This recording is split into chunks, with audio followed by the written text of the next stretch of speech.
So I've been playing this video game lately called Baldur's Gate 3. Mhm. And I've heard of it. I know you told me you were looking at it, but Yeah, because I've played the first two. Oh, really? Because I haven't played the first two. I've only played the third one. Yeah. I've actually I think I have the second one on my phone, actually. Oh, interesting. Well, for those people listening who don't know, it's just Dungeons and Dragons in a video game. Like it's Dungeons and Dragons rules, Dungeons and Dragons, specifically 5th edition lore, stats. It is like not financed, but like licensed by Wizards of the Coast, the people who make D&D.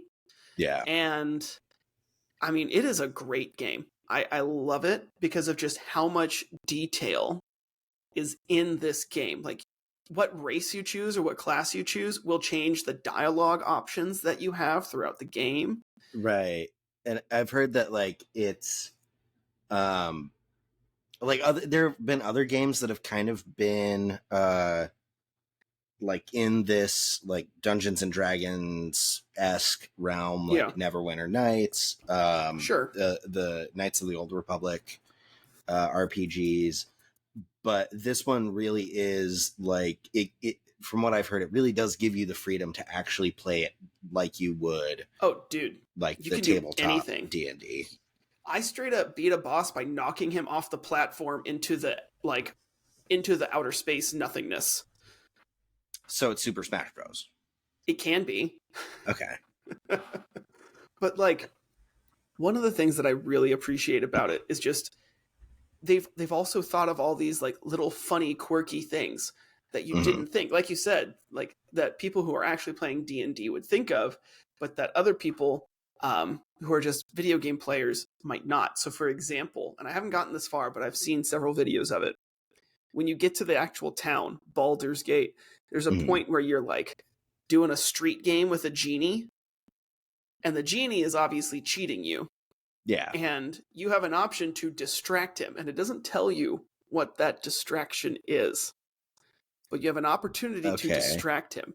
And if you take that opportunity, you basically just let out this loud, stinky fart that distracts the genie so much. He's like, oh my gosh, what did you eat? Are you dead inside? And then you win the game. And then he's like, what? No, you cheated. And then he legitimately turns you into a wheel of cheese. And for however much time, you are rolling around as an actual wheel of cheese. Your character moves and rolls around the map. And you have an action you can do that releases a stench, like a cheese cloud smell. Delightful. Which may not be a selling point of the game to a lot of people. Yeah. And I get that. Not what I would have led with. Anyway, welcome to our extremely highbrow podcast, Agreeable Disagreements. It is apparently just a vehicle for fart jokes now. Yeah. No, it's wow, you really ripped me a new one there. Anyway, moving on. Well, I think that's fitting considering moving like what on. I know. I'm moving on. I'm saying I think that intro, that lowbrow intro, is fitting given our topic for the week. Sure. Yeah. Which we'll get into in a second after I finish the intro. Oh yeah, you got to do that. This is Agreeable Disagreements. We are a podcast where two friends with differing political ideologies pick a topic from the week's politics and debate it. And this week we are, this is going to be a surprise to no one. We're talking about the Republican primary debates as well as Trump's, I think they called it a town hall, but it really wasn't a town hall. I'll look at what they called it. But his interview with the disgraced former Fox News employee Tucker Carlson. Ugh, I do not like. Okay, I said this to you before we started recording. Like, I agree with both of them on some things as far as their stances go, but there is nothing that I can see or list off that, as a person, makes me like either one of those individuals. Yeah. I don't like Tucker Carlson. I don't like his voice. I don't like the cadence at which he speaks. I don't like the little look in his face. It's smarmy. It's like if you look up smarmy in the dictionary, I'm pretty sure it's Tucker Carlson. Oh man. Yeah, I could not bring myself to watch it. I don't blame you. I mean, honestly, I wouldn't have either if I didn't need to for this podcast, and I figured that you probably wouldn't, and that you would probably have more to say, yeah, at least more intellectual things to say about the Republican debate. So I decided that I would kind of focus more on the town hall, because both of them, both the debate and the town hall, are just utter garbage in my eyes. Well, I appreciate your sacrifice on my behalf. Thank you. It was a harrowing journey, but I'm happy to do it for our fans. Except Derek. Come on, man. Freaking Derek. Every time, dude. I have a couple former students named Derek, and so I really hope that there's like not an off chance that Derek is listening to this. Yeah. And if that's the case, Derek, I hope you're doing your homework for your current teacher. Because we both know you didn't for me. Just put him on blast. He knows. We talked about it frequently. And that's Derek Iverson with an I. Yeah. As I'm just casually picking some gunk out of my eye on camera. Gosh. Man, you're really classing it up this episode. I am. You know, you hang around enough 12-year-olds and you start acting like one. You know, that's fair. Ugh, man. Speaking of which, oh my gosh, I blew I blew their minds today. We were talking about like ancient Greek philosophy. And so I covered Plato's theory of forms. Mm-hmm. And I got to the point where it's like, so his argument is that you have an idea of something, which is one thing, but then you have the real thing, which is many things, right? So like you think of a pencil, the pencil is actually one thing in your head, but in reality, it's a mixture of paint, wood, glue, graphite, rubber, metal. And so which one of those is the real pencil? The idea of it or the physical one? Okay. Right? Because I think the physical one. But the physical one isn't actually one thing, it's many things, and one cannot be many things. The number one the number one cannot be equal to the number 3. No, but it doesn't necessarily need to be it can be the sum of all its parts. You're absolutely correct, and I do agree with you. Distinct thing from one, even though it's made up of 3 distinct ones. Right, and that is what we would argue against Plato today. But his argument was you have that sum of things is the idea that exists in your head. And so what I do is I say, so then if you can imagine a pencil, you can imagine your favorite food, your home, whatever. Does that mean that it's real in your head, just like it's real in real life? And most of the students are like, yeah, okay, all right. And then I ask them, so where does reality end and your imagination begin? Where is that line between imagination and reality?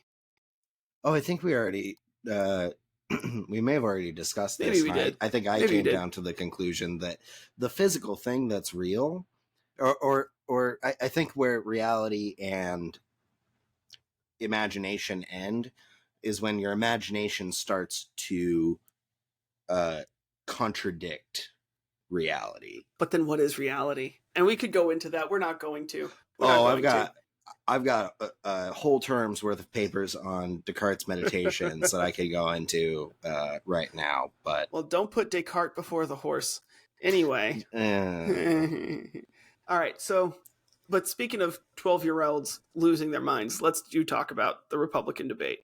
Yes. And I do want to refresh ourselves. Let our listeners remember, I am not a Republican, but I am, you could argue, conservative leaning.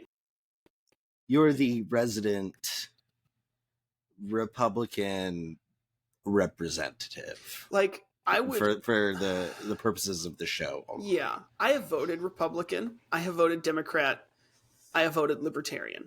And I don't think any of those three really lines up with what I would call myself. I don't have a label aside from just centrist-ish.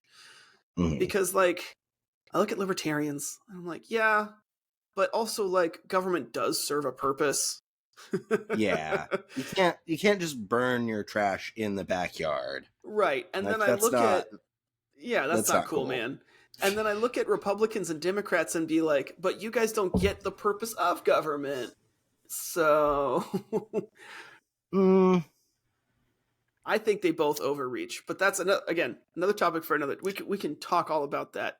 Yeah. Before we get distracted, I'm not going to let us get distracted from this Republican debate. So I just wanted to remind people, like, I have voted for all three major political parties in recent years, right? This last year, I voted for Democrats locally, Republicans locally, not this last year, this last election cycle, and Libertarians for president. So, like, I try and vote by person as much as I can, because there are a lot of Republicans who I agree with. There's a lot of Democrats I agree with. There's a lot of Libertarians I agree with, but I wouldn't say that I agree with any one party. Does that make sense? Yeah. Whereas, I mean, I would say the same for me, but it just so happens that the people that I agree with have been exclusively Democrats. Okay. But you are a registered Democrat, are you not? Yes. See, I am not.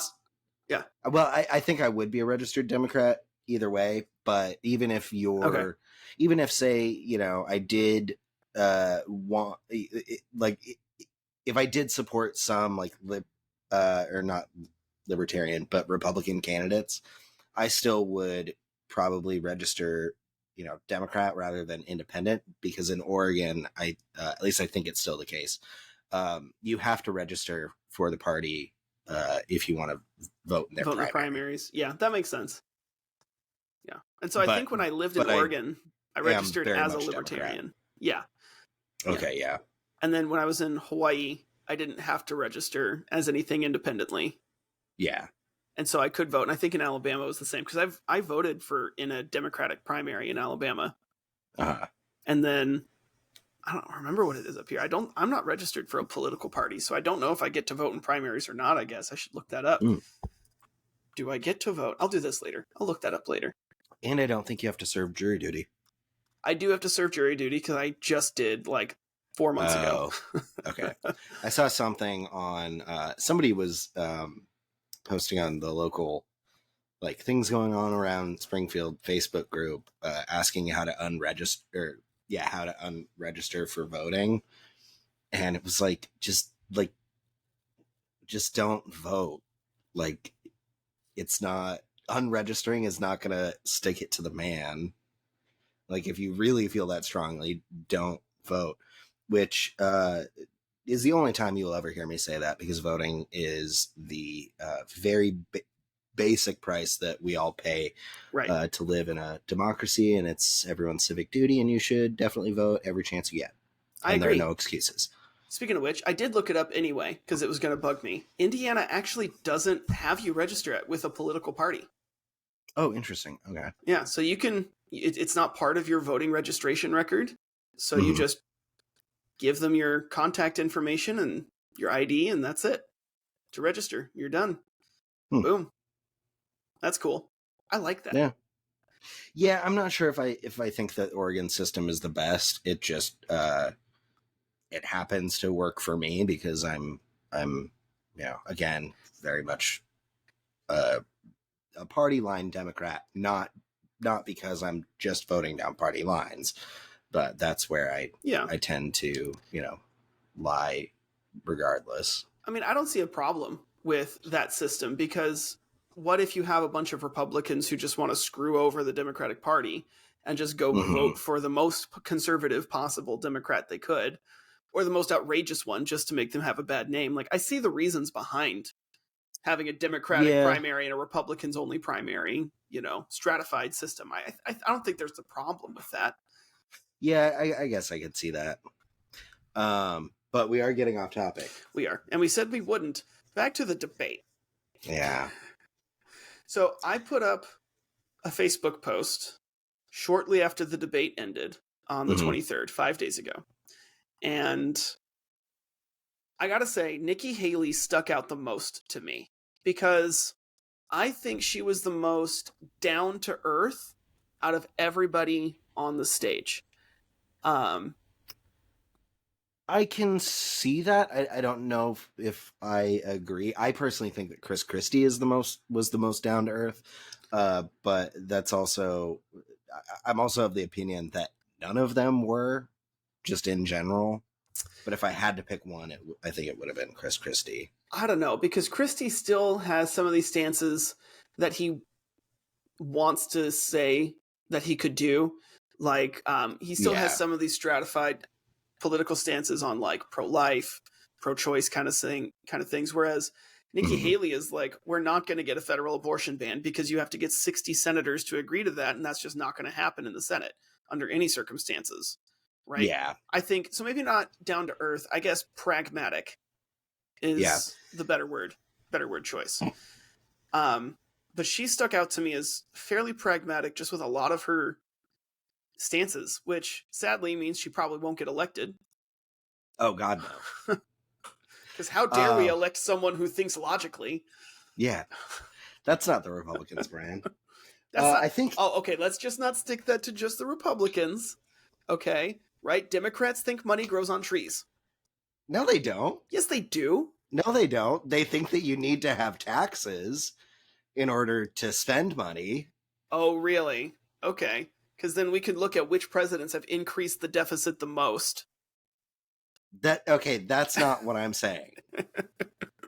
But we're getting off topic again. Yeah. I think the majority of Haley's talking points may have happened. I had trouble finding the live stream of the debate, so right, I didn't. I'm not paying for Fox News.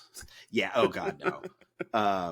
So I didn't see like maybe the first 15 minutes of it. And then after that, I didn't really see her talk too much. I did. I know that I initially liked her. I think she made a good case for why we should be supporting Ukraine.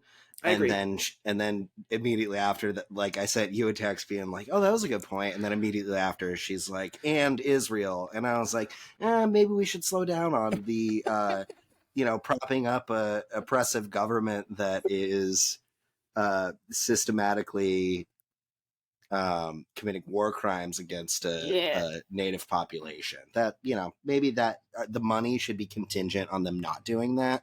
But, what do I know? Which, I think if we're going to do that to Israel, we should do it to China too. I mean, the ongoing Uyghur genocide is. Oh, absolutely.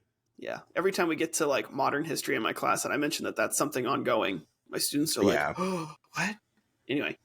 Yeah. I liked her a lot. I think she held herself very well. Like she got involved in a little bit of the back and forth, but didn't do it in a way that was like rude or obnoxious. Like she still got involved in it, but it wasn't like... she wasn't Vivek.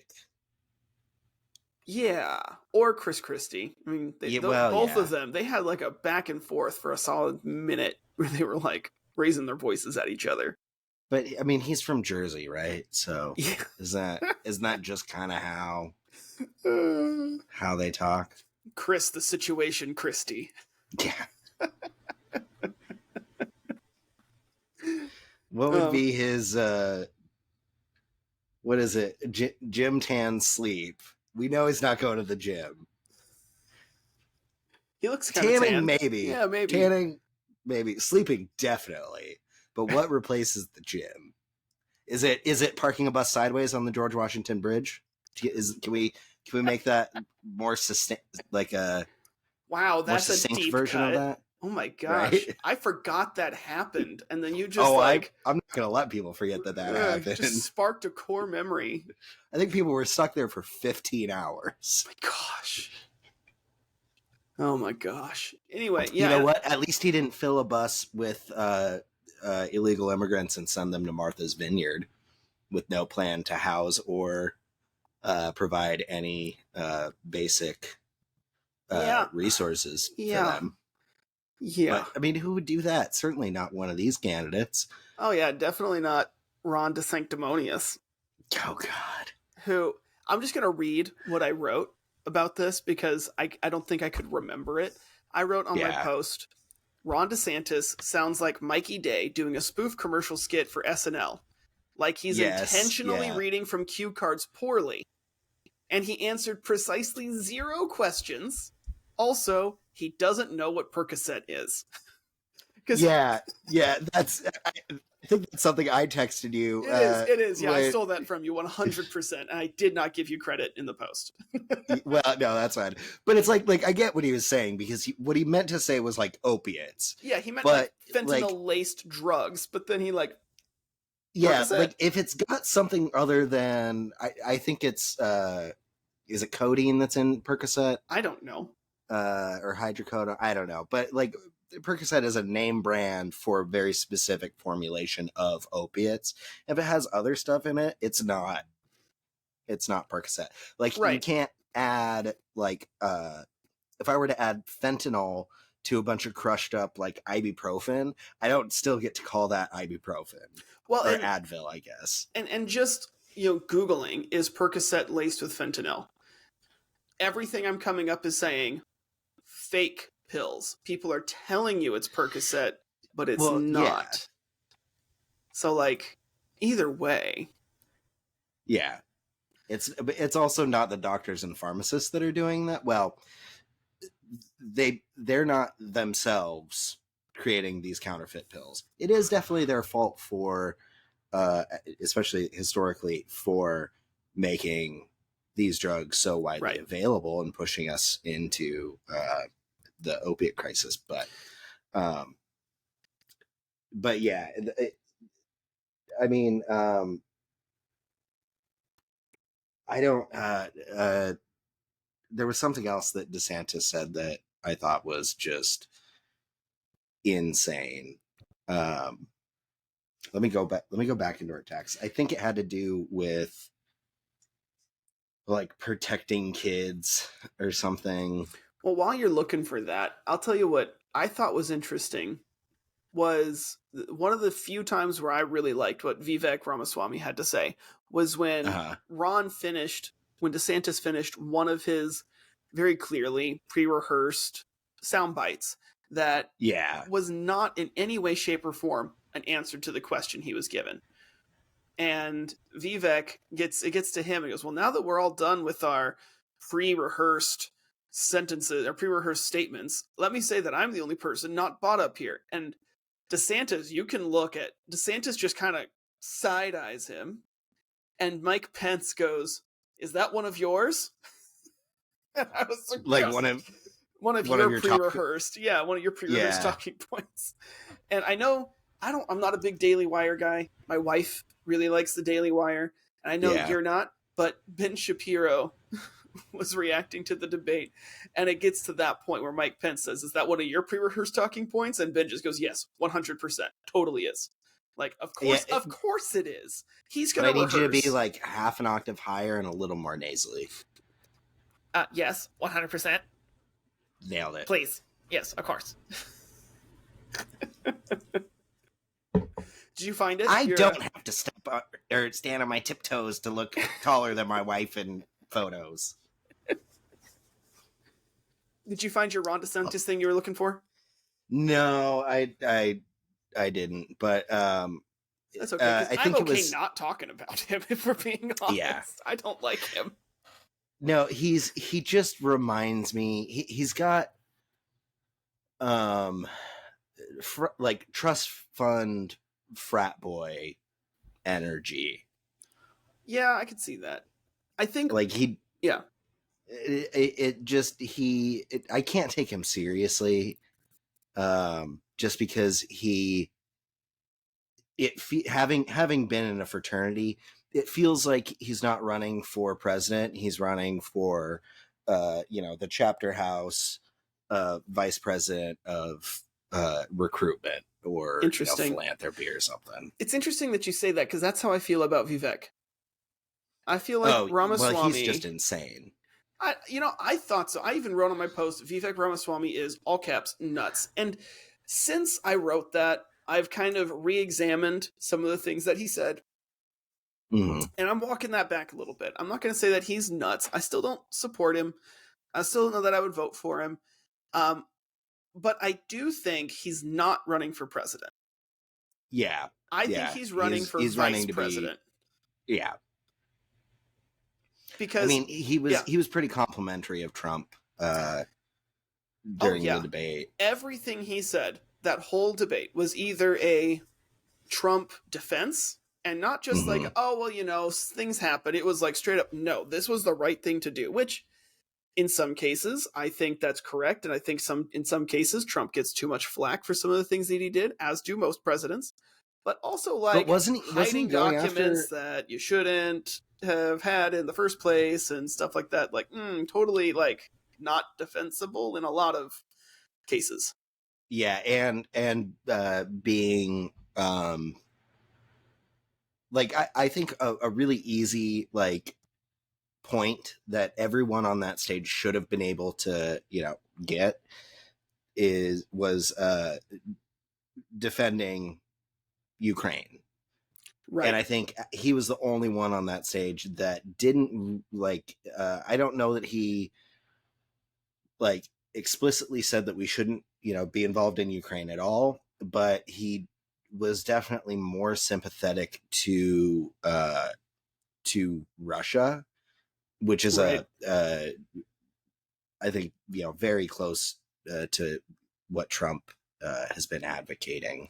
I agree. Yeah, I think that's pretty accurate to say. I think, I feel like the Ukraine talking point in particular is a little difficult, because with Republican politicians, it's we want to make peace with and have Russia as an ally.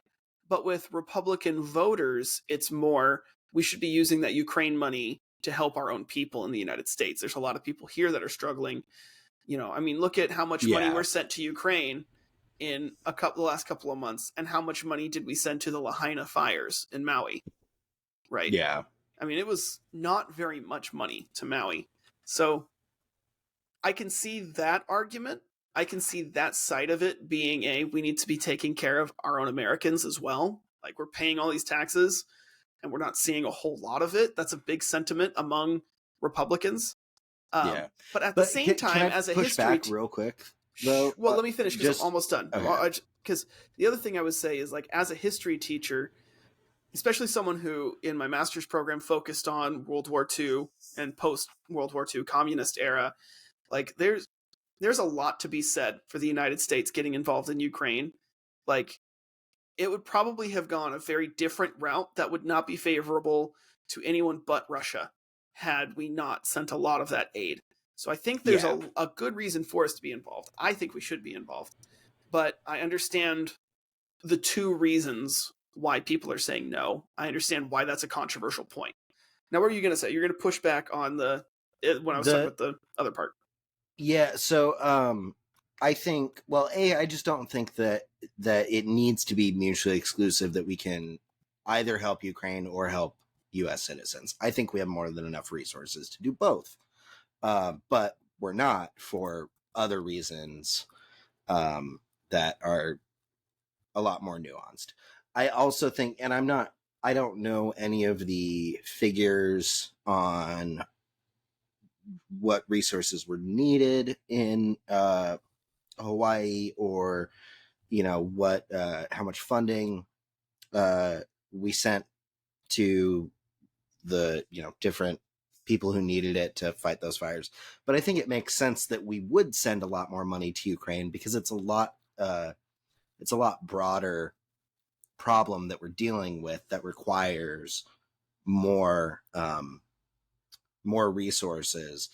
And it wouldn't surprise me if it was the case that more money wouldn't have necessarily helped fighting the fires in Lahaina. It was, other things. Okay, but do you know how much money the government has given Lahaina, has given Maui? How much? It's only like $10.5 million. Okay. Did they need more than that? Have you? Are you aware about the cost of living and things in Hawaii? No. Okay, I get what you're saying, but like, if we gave them more than that, and I'm talking about the effort to stop the fires. I'm not talking about the relief efforts, which I think we should be, now giving more money to, and I hope that we will. But I'm talking about just in order to fight the fires. What I'm saying, and I have no idea. I could, this could be a total non sequitur, but if we gave, $20 million, would that have, helped put the fires out faster? Would it have helped if we had more helicopters or, what have you to put the fire out faster? Also, that's one small island versus a whole country that is being invaded by, a somewhat superpower, and we're providing them with, equipment that costs $35 million a pop. Well, the reason it costs that much money is for a lot of reasons that we don't want to get into right now. But I will say, but I don't think that changes the point. I agree that comparing an ongoing, multiple years long now war to a natural disaster is not quite fair. However, all right, according to CNN, Maui experienced $5.52 billion in damages, or at least that's what they're saying is going to estimated cost to rebuild Lahaina. $1.3 billion alone was residential. And they only get $10.5 million from the federal government so far. I don't think that that's gonna, because but the money they have gotten, that $10.5 million wasn't to stop it. That's to rebuild. That's from the federal government. Here, go rebuild yourself. Now, you're right. So far, they could give more, and that's, I think it's $10.5 to $12 million in an initial release. Yeah, I think that was like slush fund money that we could release now, and to get more money, we have to go through the red tape, and so it's going to take like another couple weeks for that money to get approved or something. Right, but you got to think of it from these Republicans' perspective, because they're saying, well, it seems really easy to go through the red tape when we're sending it to Ukraine, but it takes weeks and weeks and weeks and months and months and months to get it to a wildfire in one of our own states. A state which, by the way, still is not happy to be American, because their government was overthrown by businessmen who then sold it to America. What? Americans would never do that. So, I don't know. I understand that. I mean, you look at Flint, Michigan, right? Flint, Michigan only recently, if not still ongoing, recovered. No, because we did talk about this on an earlier podcast. I think it was like last year or something, or like 6 months ago. Yes, 2022, right? And so you're telling us it took us like 5-something plus years to get clean drinking water in Flint, Michigan, and yet we can drop all this cash to send to Ukraine. Well, because we don't have the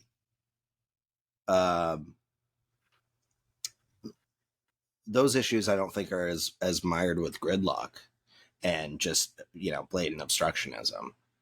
I think that Ukraine, at least initially, I think most people on both sides of the aisle were in favor of supporting Ukraine in some way. Now, how we support Ukraine, that's, I think, where the debate got a little more heated, but I think it's more complex with, most issues, and it's not that we're unwilling to do something to help. It's that we have differing ideas about how to help. I agree. And also, a lot of times, unfortunately, I think our politicians are more worried about their political opponents not getting credit for help. And so they'll vote against something like I think the veterans benefits was one of those, where it was like Democrats were like, okay, no, like we want to support the troops, which is typically, a party Republican platform thing for Republicans. Yeah. And because the Democrats wanted it, the Republicans were kind of like, no. Right. And the same happened with a budget proposition in 2018, I want to say, with Republicans who just sent a copy. It's more about trying to keep their jobs as politicians than it is as actually trying to help people, with a lot of them. Some of them aren't. I feel like some politicians are genuinely there to try and help. I think Senator McCain, John McCain, was one, because he stopped people from bad-mouthing Obama, like on his own campaign trail, which I thought was very respectable. I think I would also argue that Tulsi Gabbard, when she was in office as a Democrat, was very much the same way. I think, what's the guy who's on TikTok? There's a senator from North Carolina, a Democratic senator on TikTok, who is basically telling you, here's how you get elected, here's how the actual House works. Or he's a House Representative. Yeah, I know the guy that you're talking about, but I can't think of his name. Jeff Jackson. That's his name. Jeff Jackson. He seems super sincere and very open about it. So I think there's people who really do want to help, but those are, sadly, I think, the minority. Yeah. And I think that's maybe why, God forbid, if I had to pick somebody from that stage to be president, I would be the least upset with, just based on the performance of the debate, I would be least upset with Chris Christie, because I get the sense that even though I vehemently disagree with most of his politics, he at least seems like he's trying to be a genuinely decent guy. See, and I don't get that from him. I'm not saying he's succeeding at all.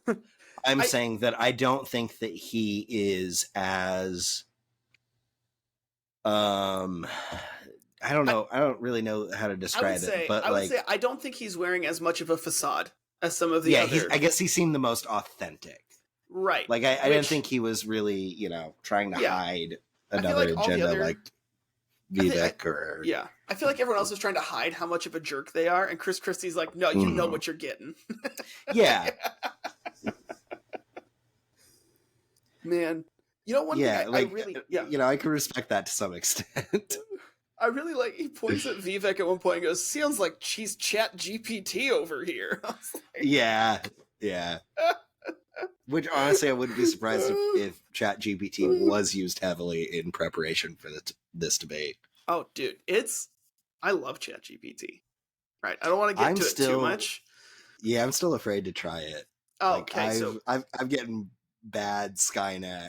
So for those people who don't know, I run my own history website called MrStockford.com, and I posted 3 articles to it. And I posted those 3 to my Facebook and asked all of my historian friends, people who have PhDs, to try and tell me which one was written by ChatGPT. Mm-hmm. And out of the 3 or 5 people who read them, only one of them got it. And it was because he knew the sources that were listed in the bibliography and the footnotes, and noticed that 2 of them were combined into a third one that didn't exist. Okay. And that's the only reason he caught it. Yeah. And turns out I actually made all 3 of them ChatGPT printed. Oh my God. Okay. That was the plot twist. It's fantastic. In a number of ways. I don't think it's ready to replace human writers, but it's darn close.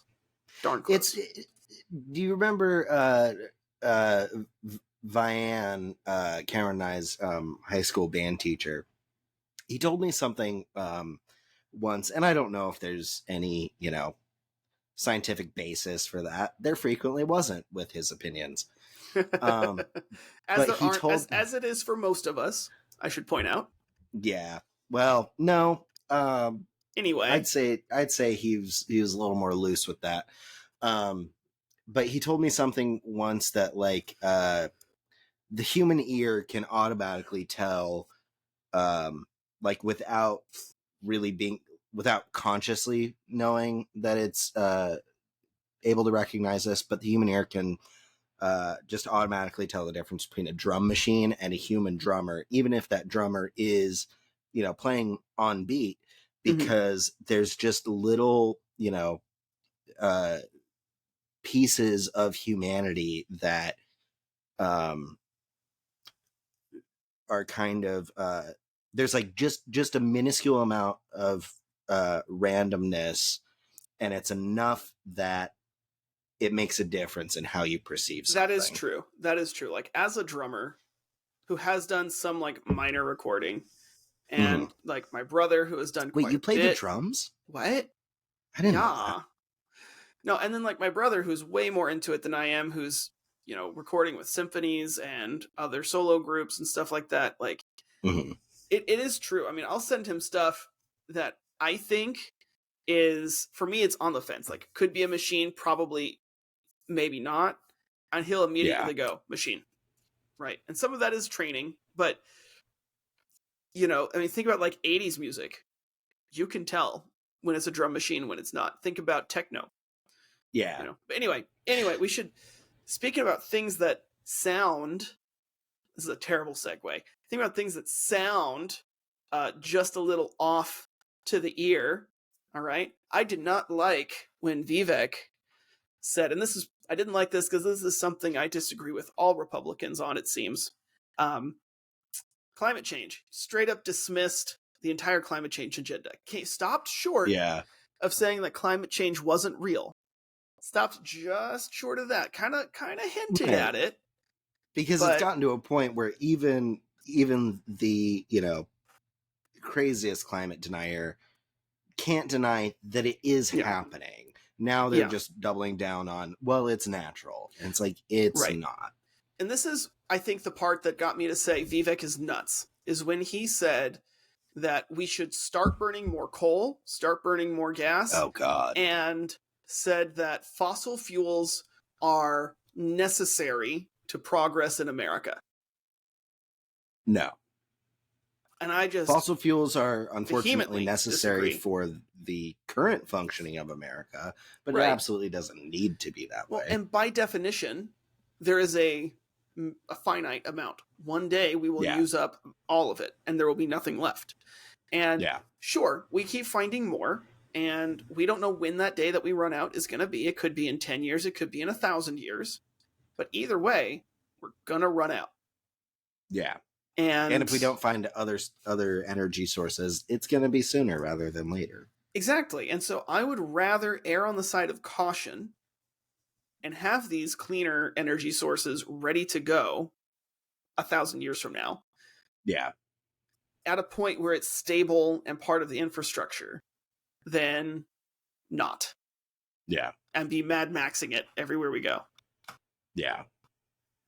I did like that he said we should focus on nuclear energy, though. I did like that. Yeah, I'd agree with that. I know that you and I talked about. So for those of you who don't know, I live right next to the Oregon State University campus, and they actually have a research reactor. And one of my good friends is a nuclear engineering grad student, and he works at the nuclear reactor, and he actually gave me a tour.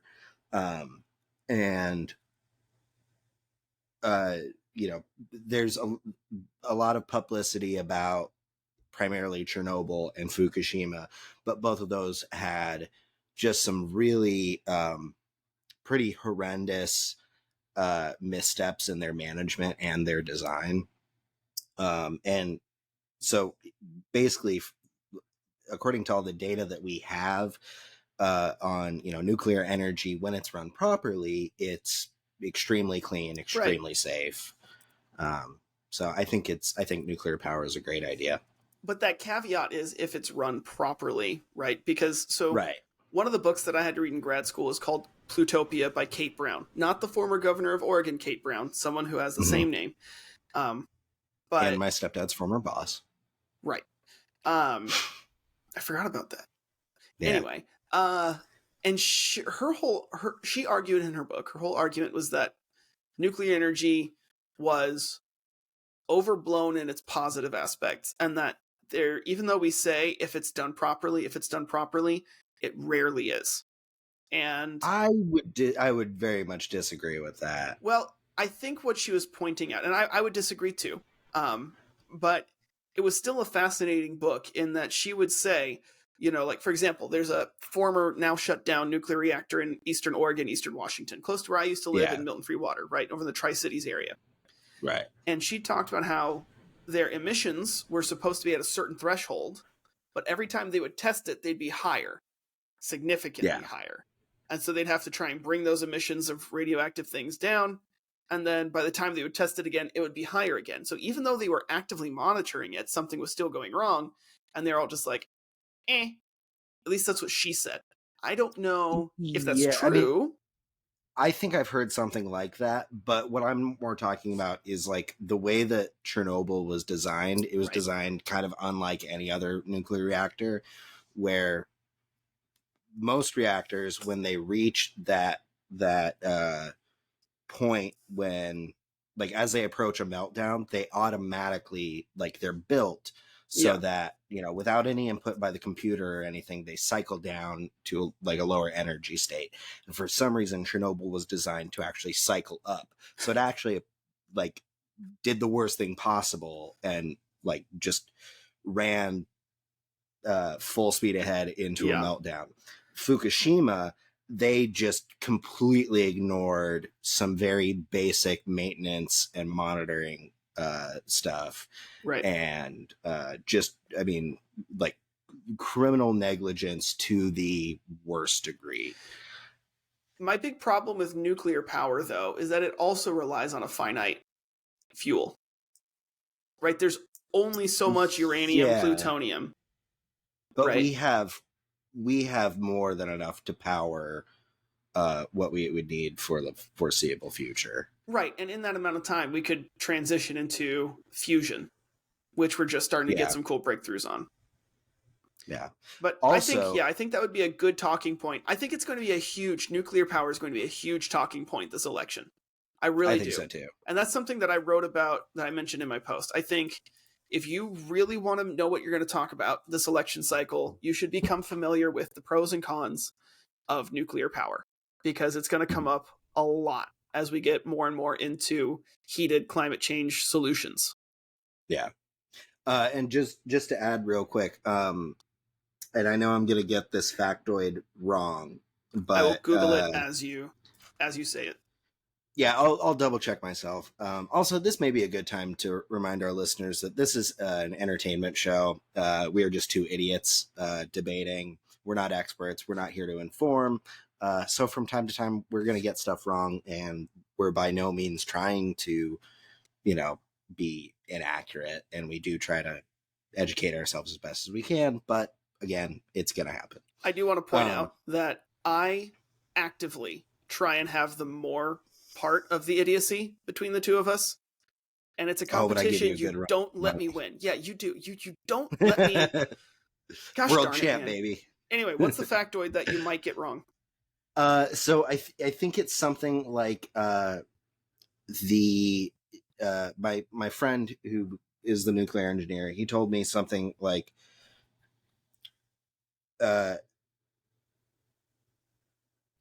basically nuclear power is completely like all of the resources are completely recyclable, and over a nuclear reactor's lifetime, the amount of non-recyclable material that you'll generate from the fuel will be about the size of a baseball. All right, that is correct. So I Googled it as you were typing it. According to the World Nuclear Association on world-nuclear.org, Most of the material used in fuel can be recycled, approximately 97%. Yeah. The vast majority of which is uranium, could be used as fuel in certain types of reactors.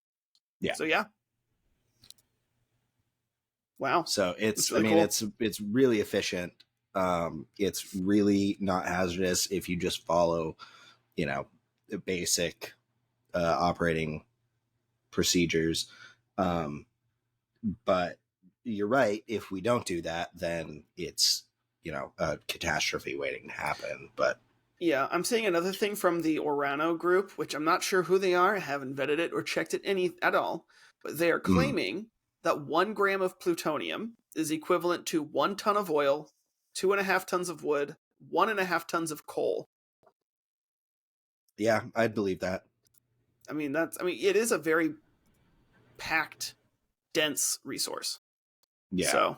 So one thing that I really want to say, I want to make sure we get to this, that I really liked about, I think, just about every candidate, was that they were really pushing the no more super old people in office kind of thing. Were they? Yeah, Mike Pence straight up said, we don't need old people, but we also don't need young people. We need middle people. Which I disagree with. We do need young people, and also I agree. I took it more to be more patronizing. I agree. Yeah, you and you millennials and you're cute, but leave it to the adults. I agree. That was pretty much how he intended it, I think. Yeah. But also, I think that's his way of saying I'm the perfect candidate, because he was, I believe, the oldest one on that stage. Yeah, and he's still not that old. I think he's in his 60s.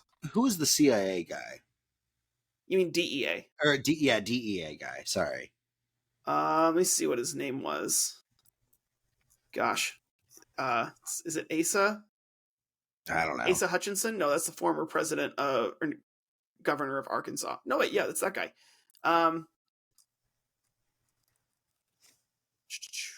He is 72. Yeah, so Asa Hutchinson is 72. So he's older than Mike Pence, who's 64. Okay.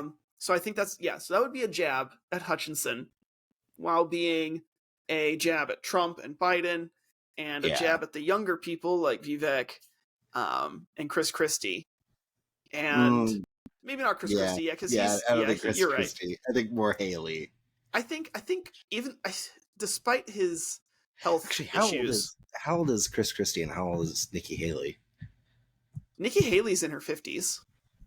Chris Christie looks younger than he is, I think.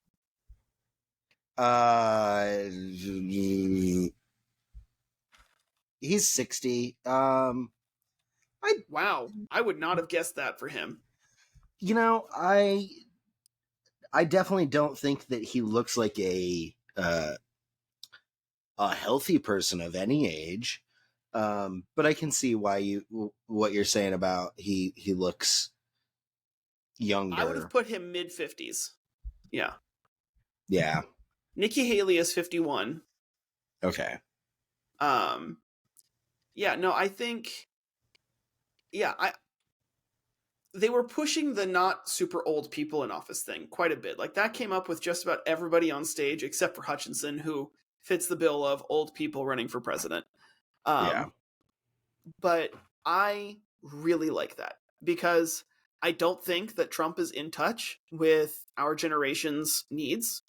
I don't think that Biden is in touch with our generation's needs. I don't think Trump is in touch with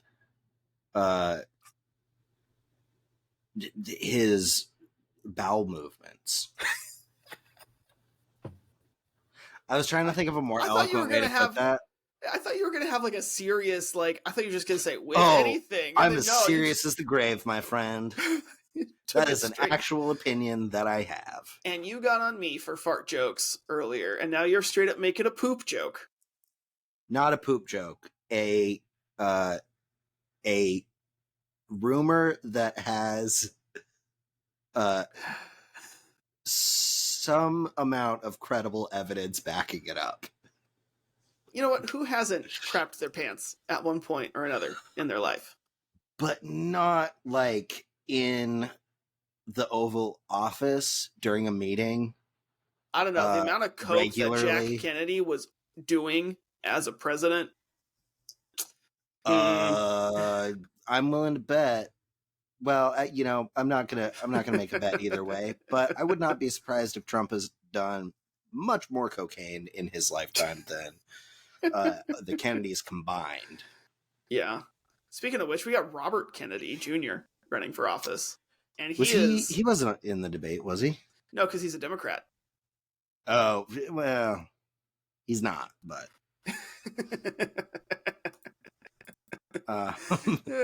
Don't want to own that one, do you? We'll take not. Ted, we'll take Bobby, we'll take John, but Robert Jr., you can have. Yeah. Yeah, I mean, if one of our main guys running was an anti-vaxxer, I might have been the same way. Yeah, I don't think anyone's taking him seriously. Sure hope not. But yeah, I mean, I do think, though, we need some youth, because Obama was in his 40s when he was first elected president. Mm-hmm. Bush was in his 50s. Clinton was in his 50s. Bush Sr. was up there. Reagan, until Trump and Biden, Reagan was the oldest elected president. And, it worked for him, kind of. They were able to hide a lot of his dementia affecting his presidency. Mm-hmm.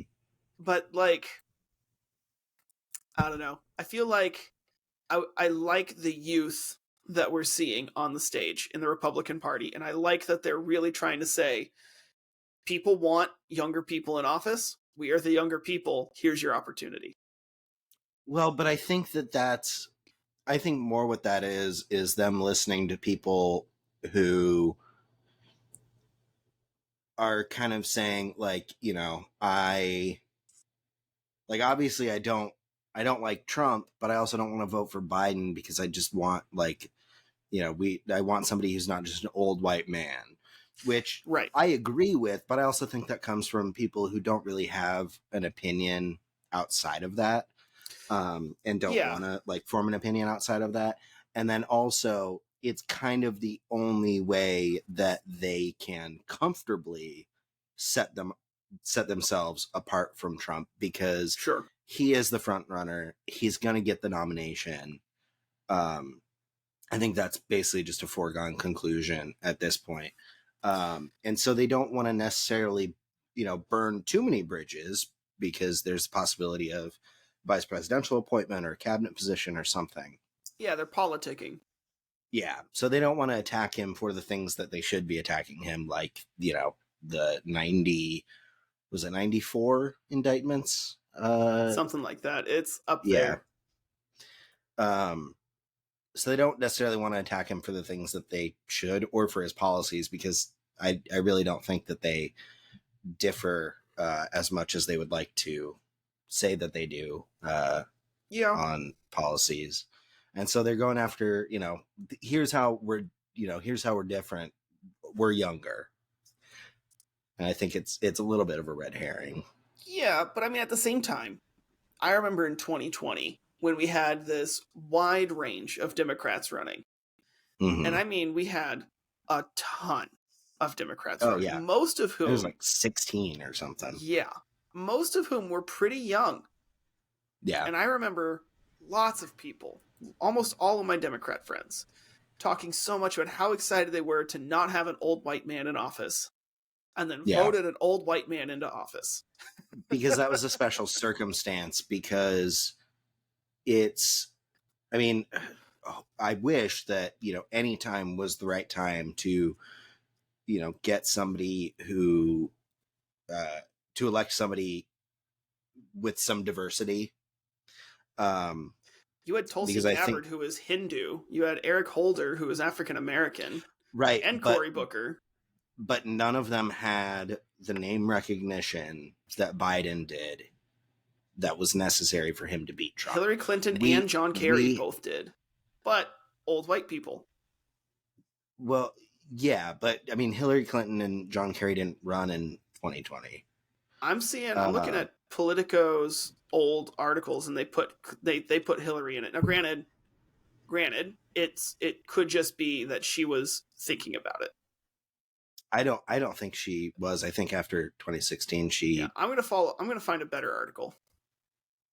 But I think unfortunately, in 2020, we had to go with Biden because he was the only person that stood a chance to beat Trump, not because of his policies or any other reason besides he's who people knew. I could see that. But I mean, look at the second runner was Bernie Sanders. Right? And then after that, you have Elizabeth Warren. And then after that, you have Michael Bloomberg. It's not until 5th place do you get someone who is relatively young or whatever, with Pete Buttigieg in that election. Yeah, because we all know about Bernie Sanders. Most of us know about Elizabeth Warren, and, Bloomberg,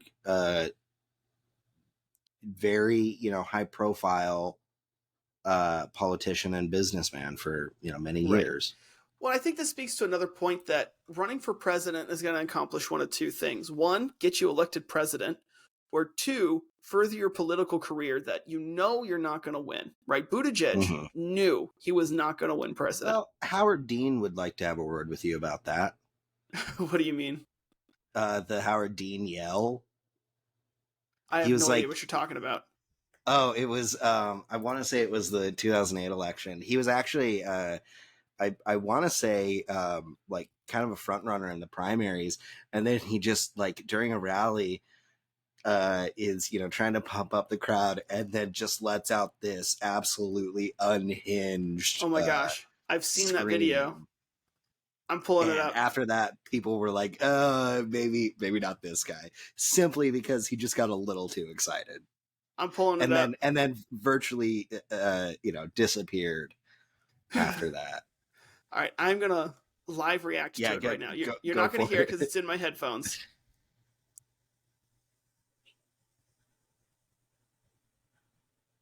Oh, no. Yeah! It's like, yeah! Oh, no. It's like, okay, man. Jeez. Oh, no. Yeah. Okay, fair. No, but I think that I do think that you look at some of these people up here, right? How many people knew who Tim Scott was before this election? Right? The people who voted for him in South Carolina. I mean, did you know who Burgum was? I still don't think I know. I don't even know who you're talking about. Right.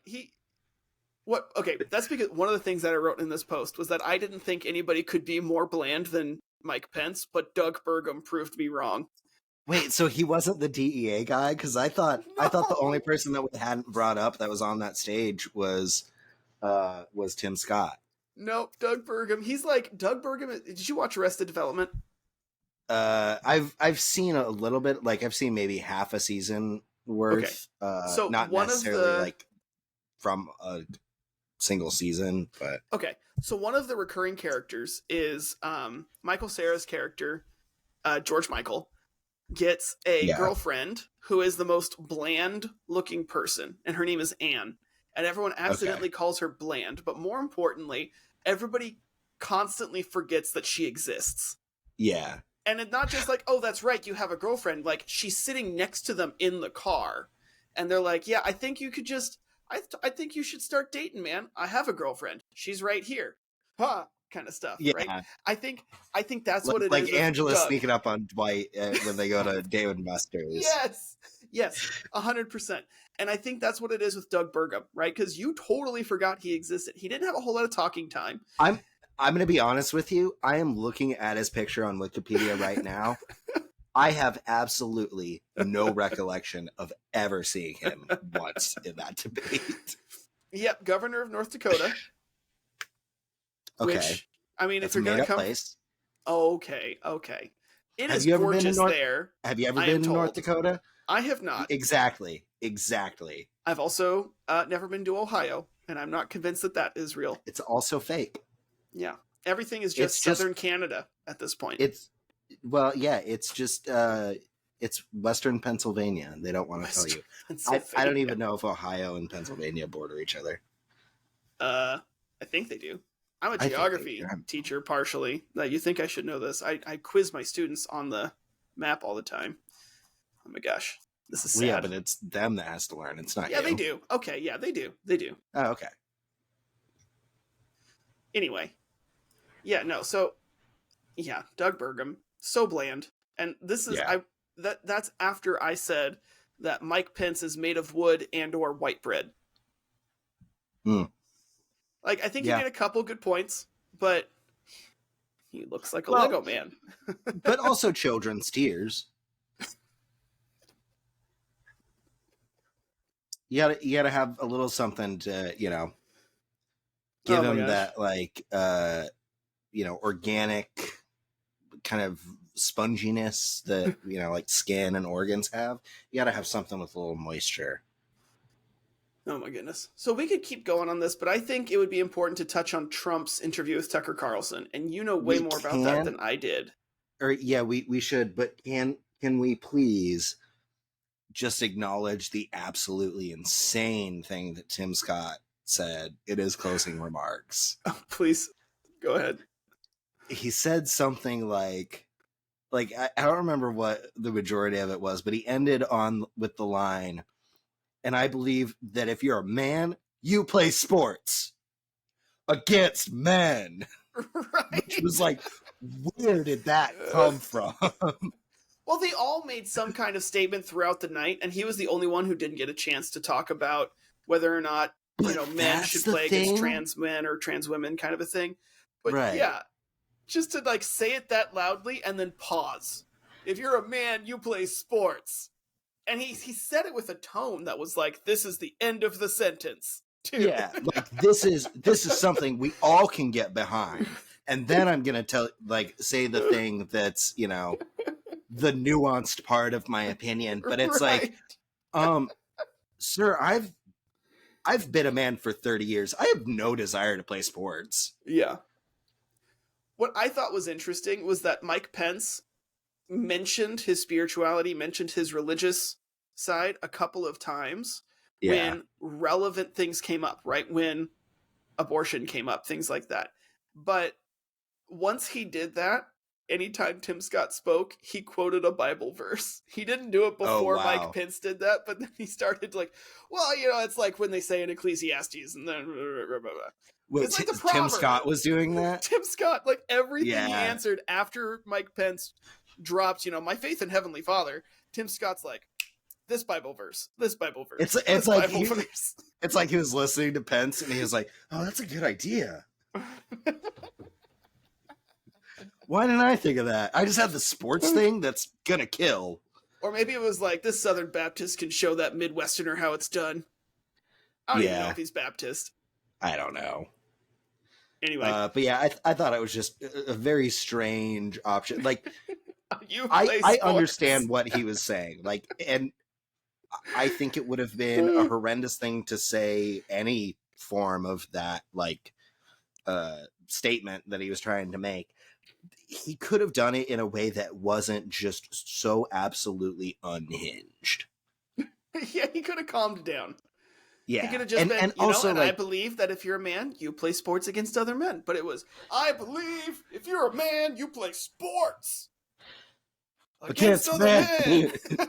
But like the other thing is they were not talking about like the issue of trans people playing in sports. Like, right. They were talking about that. But correct me if I'm wrong, that was like fairly early in the debate, right? So, I could be wrong. My recollection is that the closest thing they got was they were responding to that song Richmond North of Richmond. Oh, yeah. The singer came out and said, please don't. I don't like Republicans either. No, he's talking about the people on that stage. I think that's actually what he said. Well, he said he was talking about Republicans and Democrats. He said he doesn't care who it is. He's not a supporter of either party. But anyway, they were talking about that, and it came up a couple of times, and it just sort of became one person mentioned it, And then it sort of became a thing where throughout the night, each person would drop a comment and they're like, and I think that men should be in men's bathrooms or things like that. Yeah. Right. There was a lot of coded language where they were talking about, traditional family values or protecting kids. And really what they were saying was they're going to limit the rights of the LGBTQ. Oh, it wasn't even coded language. Like they straight up said, I think, these people, I think, men should play sports against men. I think women should only be allowed in women's locker rooms. Like they were very clear about those things, which, I mean, we could have a whole debate on, or a whole podcast on another time. Mm-hmm. I think I would surprise you with that one. I'm not sure that you would. I think I know. Okay. Well, I know you. What do you think? And I think that you are not going to let whatever your personal opinion is, I don't think that that's going to influence your political opinion. And so I think that you're just going to kind of say, like, I don't think it's, it's that big of an issue. I think if like there are other things that we could deal with to protect kids that, we don't need to be focusing on this. So for me, the long and the short of it is I don't care what you identify as, because I feel like it's your life and it's your brain, it's your body. You can do whatever you want to it with it, but it gets to a point where my limit is when you bring other people into it, and you bring other people into the equation. And so for me, it's, I don't care. You be a wolf if you want to be a wolf. It's not going to hurt me in any way, shape, or form. I will. Well, until the full moon comes out. Right, until the full moon comes out, and then we both get to be wolves. But once you start bringing in other people into it, and even if it's not something that's harmful, I don't think you should ever force your opinions, your beliefs, your way of life onto somebody else. And so that's where I start to draw that line. And that goes both ways. I don't think that religious people should be shoving their values onto non-religious people and entities either. Okay. We'll need to talk about this later, because this has potential to go to just take over the rest of the episode. Right. Let's talk about that Tucker Carlson interview. I want to hear about it. Because God knows I'm not going to watch it. Yeah. So I did watch it. It's, basically, it's not like anything was said that would surprise anyone. Both of them, I think, what I said to Cameron before we started recording was it was kind of hard to understand them with both of their noses so far up each other's asses. Makes me laugh. Because it's very, very funny. And I totally forgot that's where you were going with that, too. Like, that's the exact same reaction I had the first time you said it, because it was like, that's not where I thought you were going. And then it got me again. You got me twice. No, but it gave me, like, it gave me the vibe of, like, the mean sixth graders in the cafeteria, like, making fun of everyone else. Oh, man. But, of course, Trump, kept saying that the election was stolen, kept, talking about how, how corrupt the Senate is, and just anyone who's ever opposed him. And Tucker Carlson was, just eating it up, and I think the only thing where they differed was that Tucker Carlson asked Trump whether he thought that Epstein killed himself. And of course, Trump is going to say no. I have to watch just that clip. Yeah. Oh my gosh. No, because Tucker Carlson... not. No, Tucker Carlson is like, absolutely killed himself. Are you kidding me? And Trump's like, well, I think it's possible, but I don't know. And it's like, yeah, because you're the one that set it up. I don't actually know. Those guys must have been on the list if that's the case. Jeez. Oh, Trump my was heavens. absolutely on the list, but Maybe both I of also don't know if I don't know. I think that we're never going to find out what actually happened. I think we should, be trying to stop pedophiles, no matter who they are.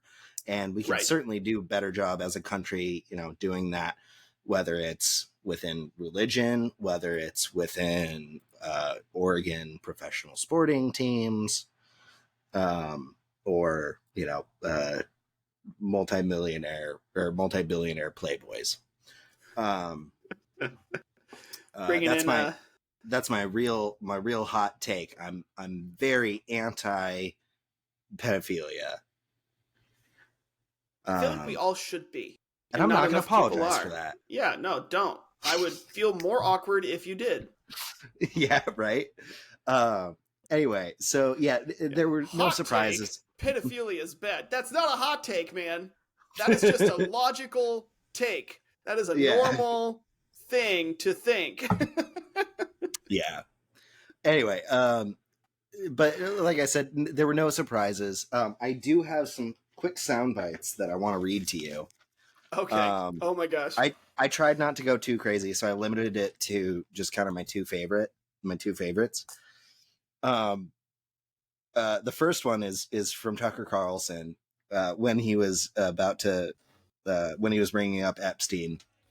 He said, "I'm not a conspiracy person at all." Which, first of all,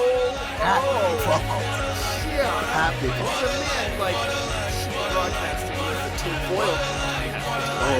Yeah. So but it gets better because he said, "I'm not a conspiracy person at all. I believe everything I hear." Oh, which that's I had to rewind it. Which is like, that's... No, he did not. Like, I'm the last person to give Tucker Carlson any credit for whatever intelligence he may have. Even, like, this surprised even me. Wow.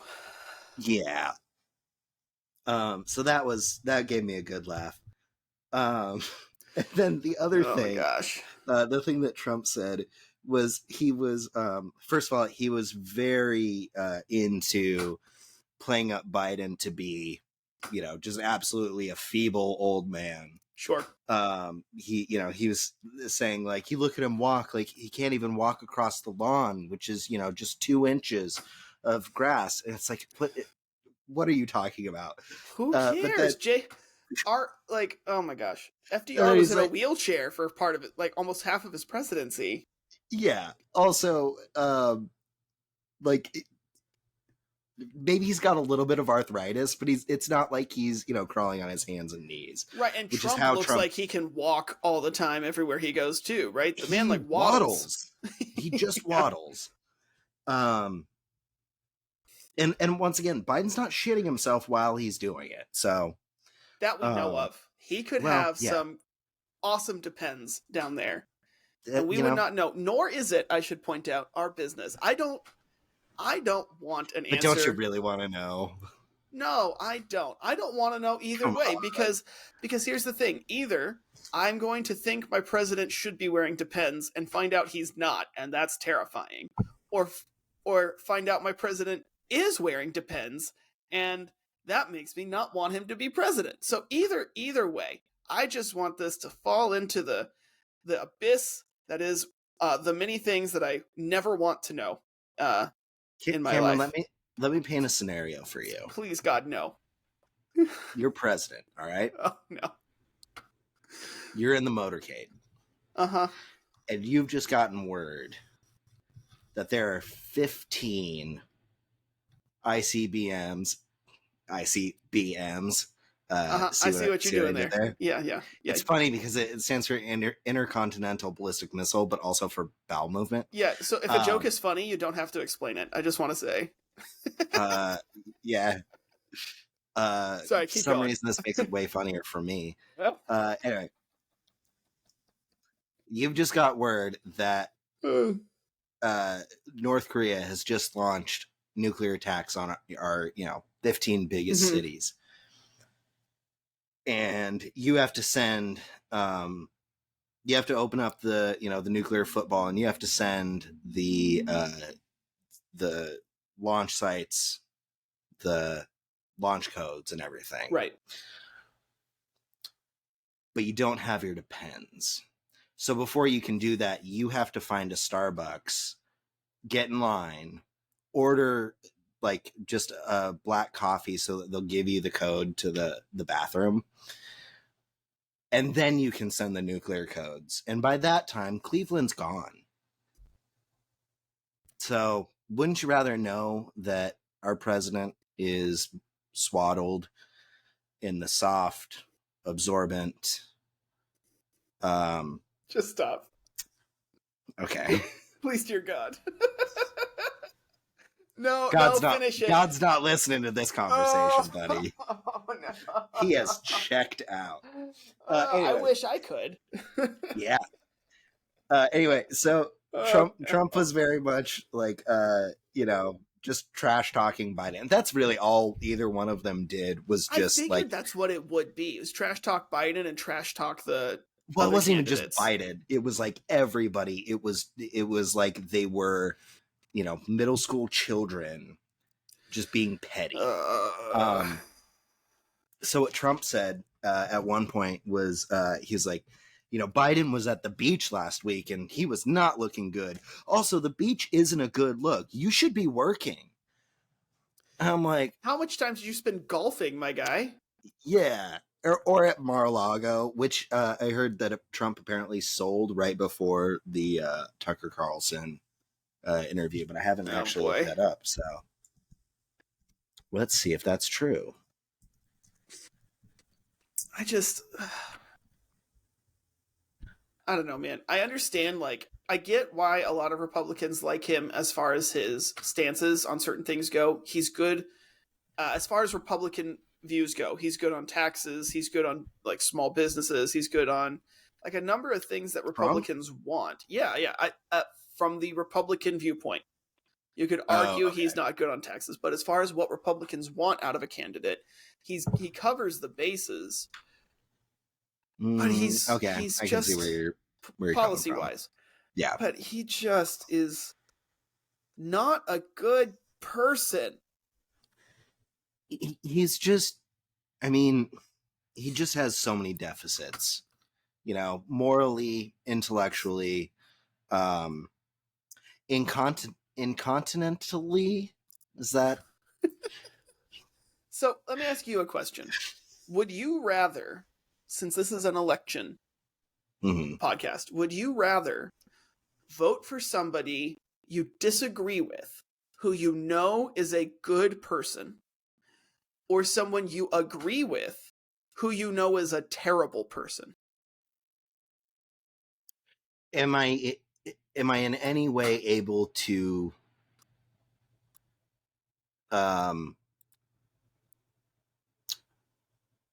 guarantee that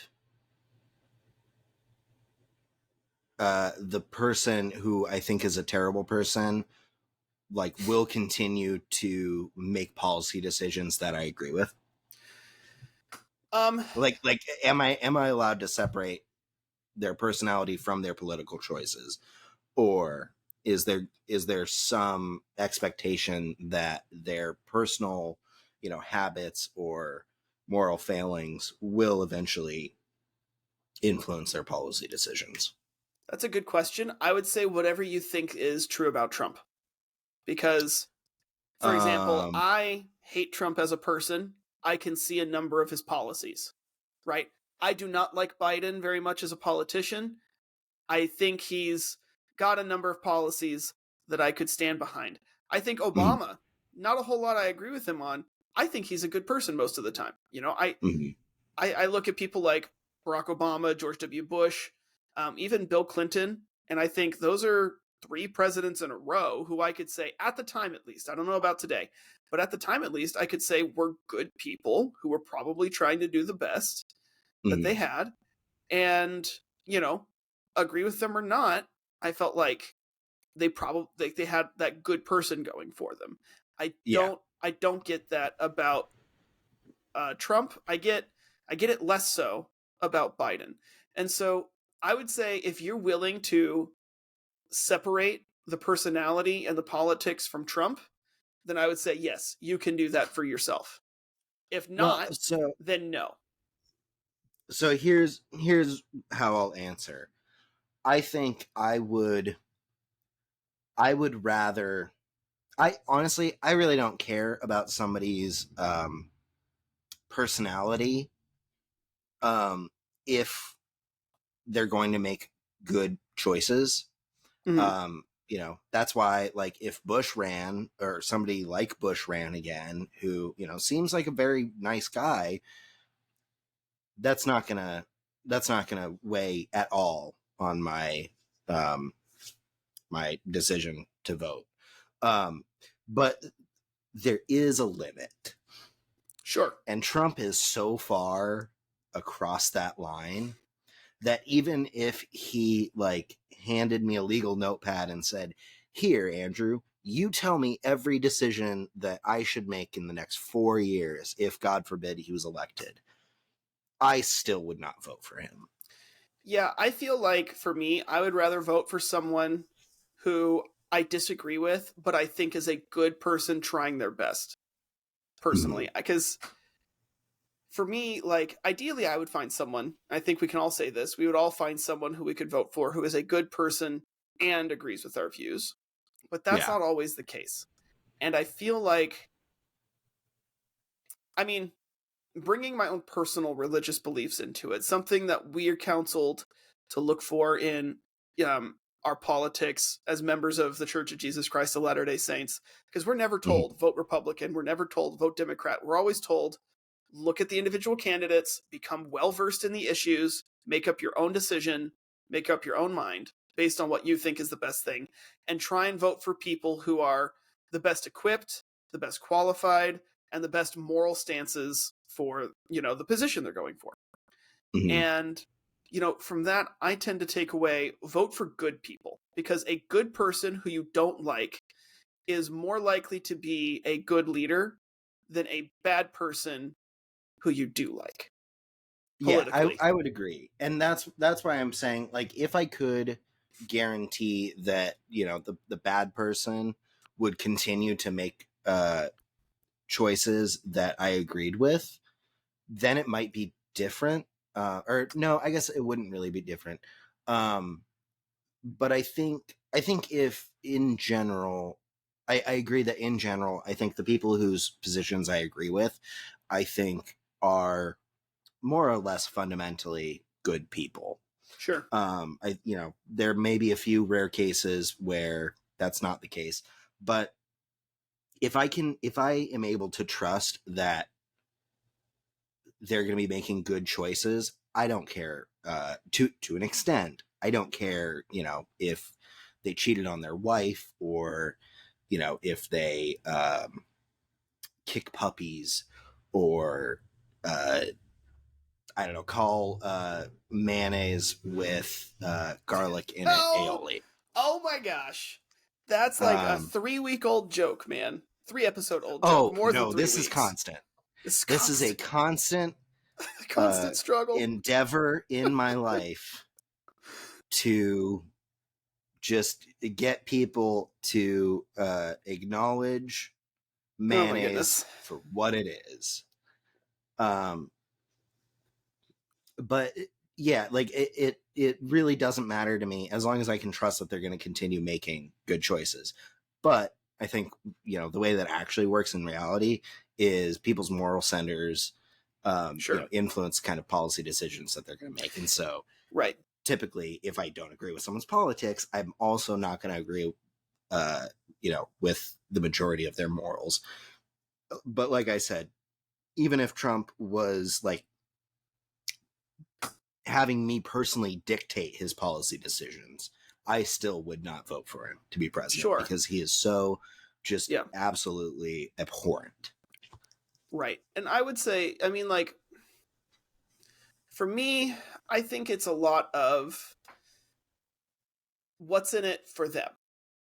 right? If they're the Yeah. kind of person who is wanting to be president or senator or whatnot because they like the office, they like the authority, they like the position, which there's a great quote by someone, I can never remember who it's by, but it boils down to essentially that the people who seek power are not the ones who should have it, right?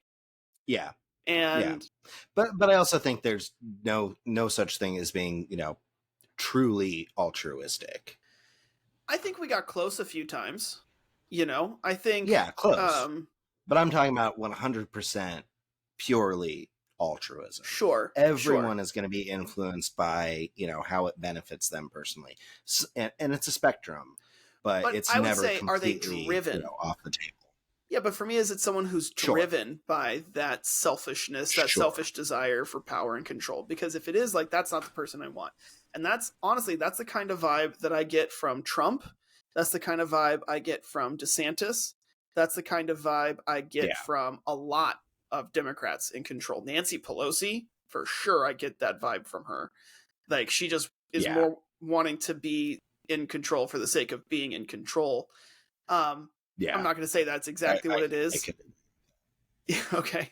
But that's just the sense I get from her and from other politicians, when I see that. But when I look at people like Nikki Haley, I look at people like Condoleezza Rice, or I'll look at Tulsi Gabbard. I think Bernie Sanders. Bernie Sanders. I would whether or not you agree with his politics, I think it's hard to deny. Yeah, he's really actually trying to do the right thing. Right. I think he's going about it the wrong way, but I can respect that he's genuinely trying to help people. Yeah. And I think Mitt Romney was another person who was in that spectrum. I can see that. Yeah, but I don't see that with a lot of current politicians, and that's something that scares me, honestly. I do think it's going to be interesting, and we should probably wrap it up because I think we're going on hour and a half. But I think it's going to be really interesting to see what the... Oh, wait. I mean, there isn't going to be a Democratic field. No, the Democratic Party shut down primary elections and announced Biden. That is one thing I really don't like about the Democratic Party is how they run their primaries. Because even if you get every state voting for you in the primaries, it all comes down to the actual convention and how the delegates vote, which is ridiculous to me. Voting in a Democratic primary is pointless. The way the system is set up.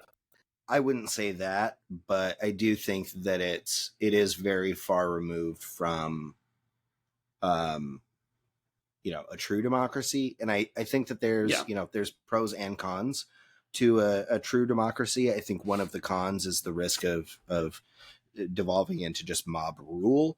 But I also don't think that that's really a danger with, in this case. I don't think if we had a purely democratic election. But that's why you have a representative democracy. And that's not how the Republican primaries do it. I agree. So a lot of times that can devolve into mob rule.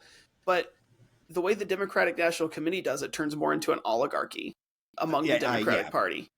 No, I agree. And I think, like we said in our very first episode, I think the choice to not have even debates really robs the constituency of an opportunity to respond to what the party platform is. I 100% agree. And I think it's really sad because there are a number of Democrats that I would happily vote for against Trump.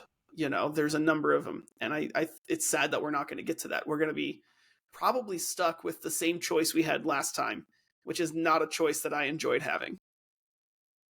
Either Trump or Biden. Yeah. Yeah. I mean, it's, it's not my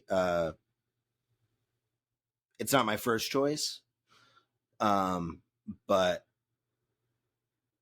that's, if that is the choice, I'm more than happy to choose Biden. Oh, brother, it's not my first, third, second, third, fourth, or 10th choice. There's so many people I would rather vote for over either of them. And if it comes down to it, I will probably just vote Libertarian again.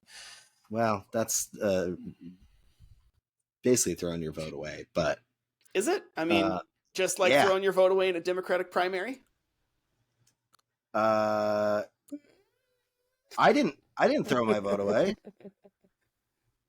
I'm just saying, at least my vote actually counts for something when I vote for a libertarian in a general election. Sure, I'm not going to win, but at least it still gets counted as a vote towards a person than any vote in any Democratic primary. I see what you're saying. I see what you're saying. I thought you were making a reference to Hillary versus Bernie. No. Okay, yeah. Well, hey, on that note, do you want to give us our closing credits? Yes, thank you to Halcyon Club for letting us use their song This Life is Tough But Fair from their EP Headset Emotions. And you're probably already listening to this on Spotify or something, but you can also find the YouTube recording. Just search for Agreeable Disagreements. And also, I just want to thank everyone who's been listening so far. We've gotten a lot of really great feedback, and we really, really appreciate that. Do you really quick want to shout out some of the specific people that we know have been listening? Oh, sure. I mean, my boss, Lisa, my friend, Sarah, various people from my church, my cousin, Alex, let's see.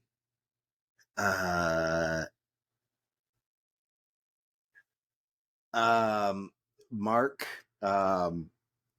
your list is significantly longer than mine. Your list is significantly longer than mine. Is it? So I know, and I want to say thank you to the 3 people I know for sure have listened to it, which is my cousin Harrison and my mission companion and good friend Brian, who both live text me as they're listening to it and tell me, oh, but there's this. Oh, but what about that? And honestly, I think that's pretty cool. That's an experience I did not expect to have. And then also a kid who's my sister's age, who I grew up, his dad was my young men's leader, Drew, who I just found out through my mom listens to it. And I don't know if my mom listens or not. I know she's listened to 1 or 2 episodes, but I just honestly, I don't know who else I know. I've looked at the stats, and I know that there's a good chunk of people that I know who listen to it, but I don't know who they are. So thank you. No, I mean, really, it's been, I think, obviously, I think a lot of our listeners are people that know us personally, but I've been really pleasantly surprised with the people who have come up to me and complimented the podcast, who are not people that I expected to hear from. I was there were a couple people, we just had my grandfather's funeral a couple weeks ago, and there were people in attendance who go to my church who had listened to it on their way to the memorial service. Interesting. But so I just wanted to say thank you. Thank you to everyone for your support. And also ask that if you do like the show, please, do all the things, subscribe, share. Right, because podcasts aren't subject to an algorithm that gets pushed in your face on social media unless we start social media campaigns, which right now I don't think either one of us have time to do. Yeah, I think that's fair. So the only exposure we get is through listener sharing. Yeah, exactly. So with that being said, do you have a fun fact for us? I do. The pyramids of Giza were just as old to the ancient Romans as the ancient Romans are old to us. But still not as old as your mom. Hi-oh! Got it.